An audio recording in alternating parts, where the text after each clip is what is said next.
Ang latest, ang hottest sa showbiz and entertainment. Heto na sa Ang Pilipinas Ngayon.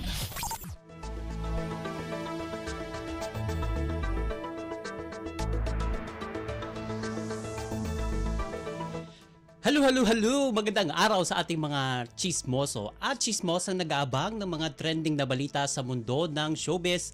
Ito na ang ratsyada ng ating mga chika. Ito, may bago ng host ang Pilipinas Got Talent sa bagong season nito. Batay po sa social media accounts ng PGT noong February 20, ipinakilala na nila ang dating Pinoy Big Brother housemate at TV host na si Melay Cantiveros Francisco bilang bagong host ng naturang talent show.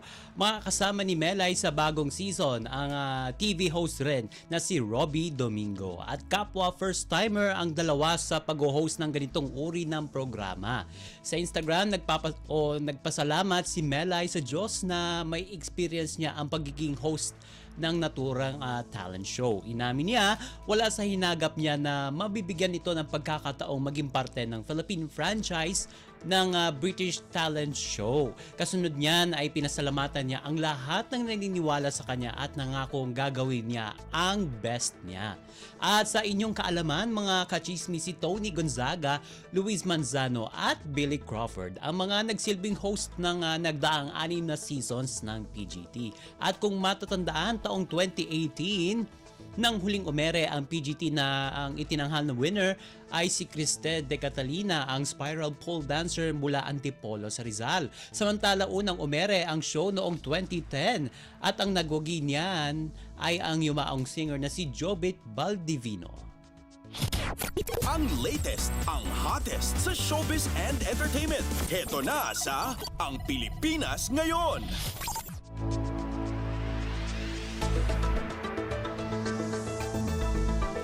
Sa iba pa nating chika for today, ipinasulyap ng singer na si TJ Monterde ang kanyang buhay mag-asawa kasama ang kapwa rin niya singer na si KZ Tandingan.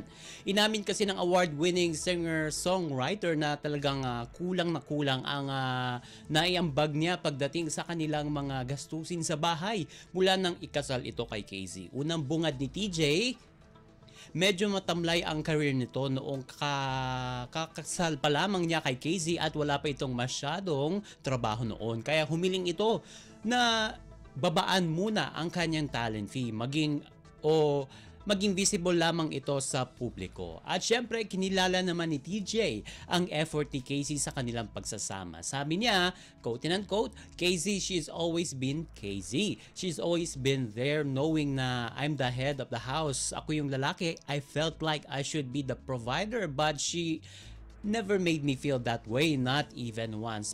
Pagdadagdag pa niya, never ko na feel na yung masabi niya sa akin na ikaw naman, ikaw yung lalaki rito. Wala akong naramdaman ganun. So that's one thing I really appreciate about her, sabi ni TJ. At dagdag pa ng pahayag ng singer-songwriter, minsan humihingi ako ng pasensya kasi bumili kami ng bahay, wala akong masyadong ambag sa binili naming bahay. Yung sa akin lang minsan kuryente, tubig, magkano lang ba yun? So para lagi kong inaano, Lord, paano ba itong pangkuryente ng tubig na lang ba ako rito? Paano kaya, Lord? O paano kaya niya maabot? Na ako naman yung magbabayad namin monthly na malalaki o magbabayad ng kotse, sabi niya.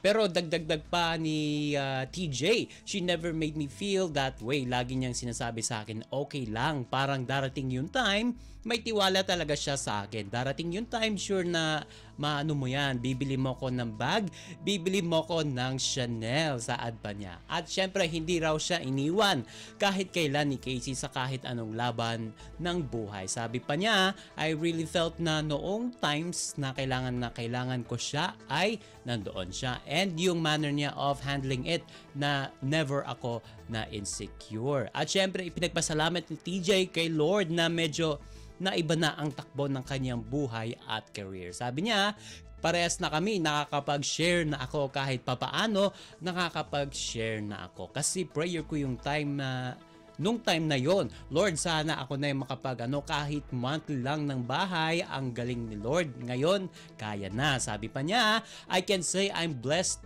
with what I have. Thank you for believing in me from the very beginning and iyo ako palagi. Yan yung kanyang sinabi ni TJ. At syempre, ikinasal si na TJ at KZ noong 2020 sa isang events place sa Batangas makalipas ang 5 taong relasyon nila bilang mag-boyfriend at girlfriend. Ang latest, ang hottest sa showbiz and entertainment. Heto na sa Ang Pilipinas Ngayon.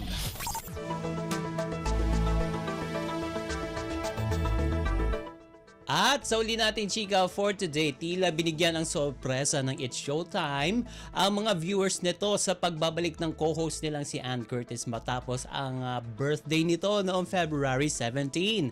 Sa latest episode kasi ng Kapamilya Noontime Show noong Pebrero 22, pinag-birthday concert lang naman si Ann nang hindi niya alam. Kahit sorpresa ang naging atake ng mga kapwa niya host ng Noontime Show ay ika nga, quote and unquote, or the show must go on pa rin si Ann. At syempre, game pa rin niyang sinakyan ang trip ng mga kasamahan niya, lalo na si Vice Ganda. At syempre, humarap siya sa madlang people at kinanta ang mga sumusunod sa kanyang tila surprise birthday dance number. Ito ay ang Girls Just Wanna Have Some, Alone, at syempre ang Walking on Sunshine.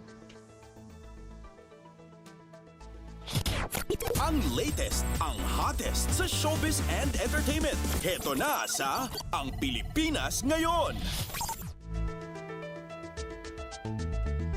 And OMG, wala na tayong sapat na oras para sa ating balitang artista. Maraming salamat mga kachismis sa pakikinig sa aking mga chika for today. Ako po si Mama JT para sa Radyo Pilipinas World Service! Ang latest, ang hottest sa showbiz and entertainment. Heto na sa Ang Pilipinas Ngayon.